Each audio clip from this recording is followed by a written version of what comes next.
Welcome to Really Old Movies. I'm your host, Harrison Scullin. Today I'll be reviewing the first Best Picture winner, Wings from 1927. Alright, so now I'm going to get into the plot, acting, directing, cinematography, special effects, and the music for the movie Wings from 1927. And to kind of give a little backstory on why I picked this film for this week. So, I've made many lists on Letterboxd now, and I'm trying to go through a bunch of the movies that have won Best Picture, and this is the very first one ever. So, I've wanted to watch this for a long time. It's available on Canopy for free. It's streaming on there. And I thought this would be the best opportunity because who knows when it'll come by again, streaming-wise. Because this is one of those movies that it's so old now that people have forgotten about it, and you can't really find it anywhere. You will never see it on Netflix, never on HBO Max, never on any, well, maybe HBO Max, but none of the other ones. Which is a shame because, as you'll see as I get into this, it's a pretty good film, and I think it needs to be watched more. So to start off with the plot, however, I've noticed that, especially movies from this era, the plot really is on the back burner. It's not as forefront as we have nowadays. Nowadays we're more into character-driven movies, more into learning more about them. And the plot, I gave it 2.5 out of 5. Not the worst. Just because it's kind of hard to follow sometimes. It really just starts and keeps going, right? The main plot that I try to figure out, there are two friends who are fighting over a girl, and they end up becoming war buddies while they're going out to fight World War I. And they become air pilots. I was actually really shocked on how David dies at the end. He kind of, when you see him, he's with his parents, he's saying, "Oh, I can't wait to see you all again." You could kind of tell he's going to be the character who dies. It's pretty blatantly obvious. But I was very surprised how he died.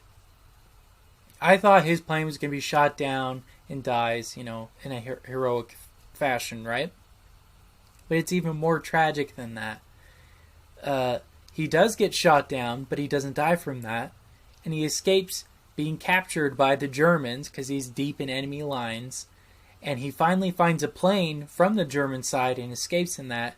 And he gets shot down by his buddy, and he ends up dying from that. That's what he dies from. He dies from his friend, and it's pretty tragic.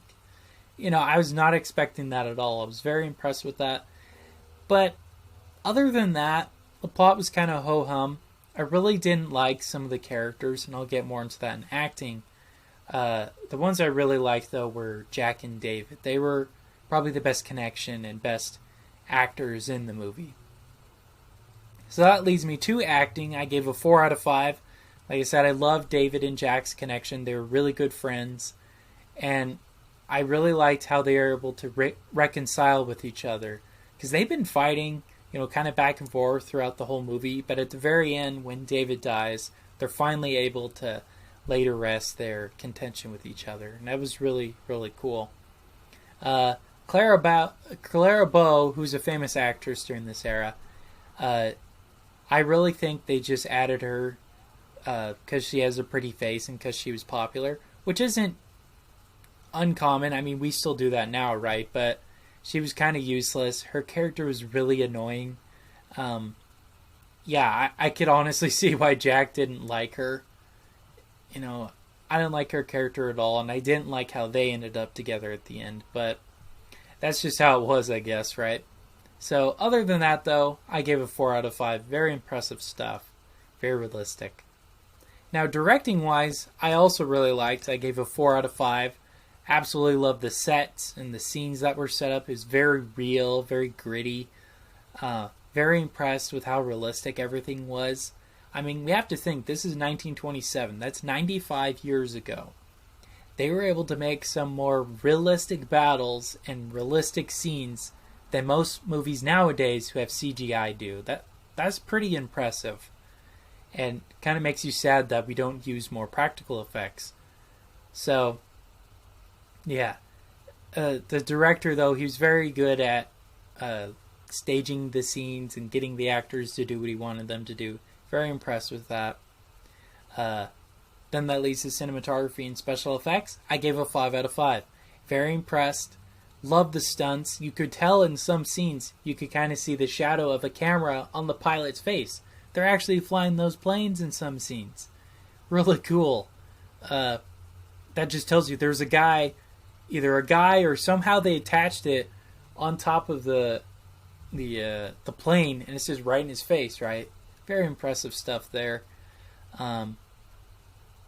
Yeah, very, very cool. Love the dogfights. And the sound effects that they used and the battle sequences, really realistic. Like, it looked like people were blowing up, looked like people were being shot. It was really cool. I mean, pretty gruesome though, right? But nothing grisly or anything like that. Really cool stuff. So I gave it a 5 out of 5. Now the music. Now, in the past, whenever I've reviewed a silent film, it's kind of hit or miss because you never know if it's the real song. I know this is the real music because I was reading the credits at the end, and this is the Academy's version of the movie where they kind of restored it, brought it back to its originality, and they got all the color effects that were in it, they got the sound effects that were in it, they got the music. They didn't have the audio track for that, so they re-recorded it with a new band, but the sheet music still exists. So they were able to still accomplish that. I was really impressed with that. Really liked it. 4 out of 5. Great music. So, tabulating that all up, that brings the Letterboxd score to a 3.9, which I'm going to round to a 4 out of 5. I really recommend checking it out. It's a really good war movie, really good buddy movie, and a really good silent movie. The romantic part is kind of boring and does take up a good chunk of the middle act. I didn't like it as much, and there are definitely scenes that could have been trimmed down. The movie's about, I want to say, 2.5 hours long, so pretty long for a silent movie, and there are definitely scenes I think that could have been trimmed down a bit, but other than that, I liked it. I think it deserved Best Picture. I've seen other movies from 1927 and 28, and I think this one really deserved it. And Sunrise, fun fact, won the most creative movie because they had two different Best Picture awards. And some historians say Sunrise is better, some say this is better. I personally like this one more than Sunrise. Sunrise is pretty dark and pretty sad. This one is too, but I kind of like the comedic relief it has in it. I feel like Sunrise is kind of too serious the whole time. Not enough comedic relief.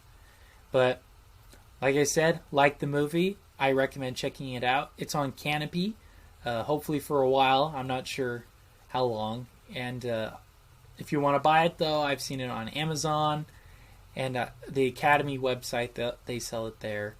But, yeah, it's a great movie. I think it really did deserve Best Picture. All right. Well, thanks, everyone, for listening to today's episode.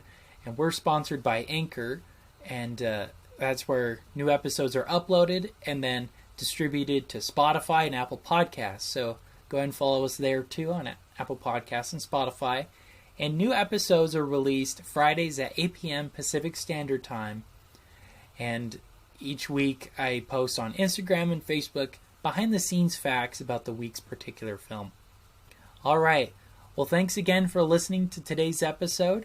This has been Really Old Movies. I'm your host, Harrison Scullin. Take care.